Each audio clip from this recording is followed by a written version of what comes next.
My name is Phoebe, I am 15, and I have always lived in the Blue Mountains. My father's South African, and my mother is third-generation English.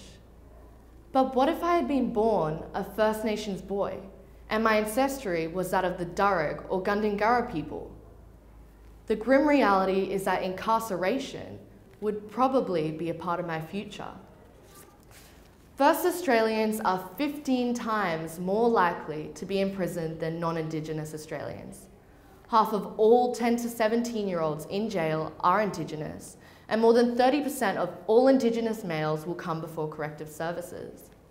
In 1992, there were 15,000 Indigenous prisoners, and by 2016, this had more than doubled to 38,800.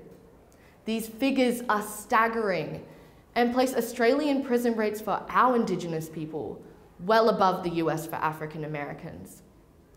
The reconviction rates are no better, and the continuing cycle is one of a sense of hopelessness, poverty, dispossession, and disenfranchisement. We know that Indigenous death and suicide rates are unacceptably high, and we have had royal commissions on this matter.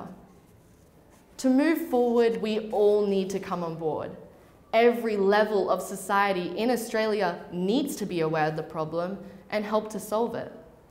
Firstly, keeping Indigenous people out of the prison system is central to change, and recently established Indigenous-controlled Koori and Murray courts look to be a positive way forward. Secondly, Aboriginal community health services are a successful model of healthcare delivery, whereby Indigenous people are responsible for a culturally sensitive health service, and this should be extended across the country. Thirdly, access to a range of educational services, a higher outcome in school attendance, and Year 12 attainment are also central and imperative to improving employment and health outcomes. The National Agreement on Closing the Gap is a positive partnership between federal, state, and local governments and the coalition of Aboriginal and Torres Strait Islander peak organisations.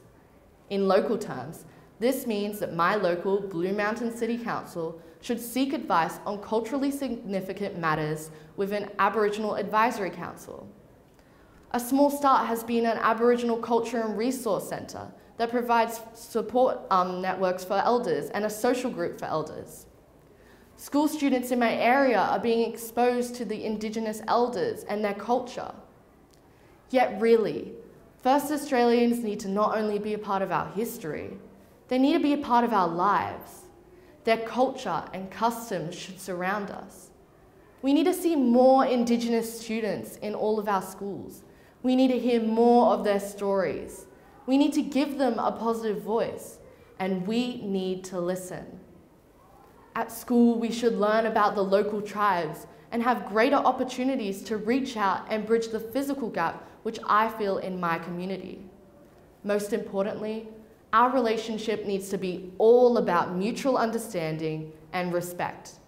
We all need to learn more about cultural awareness and the importance of connection to family and country.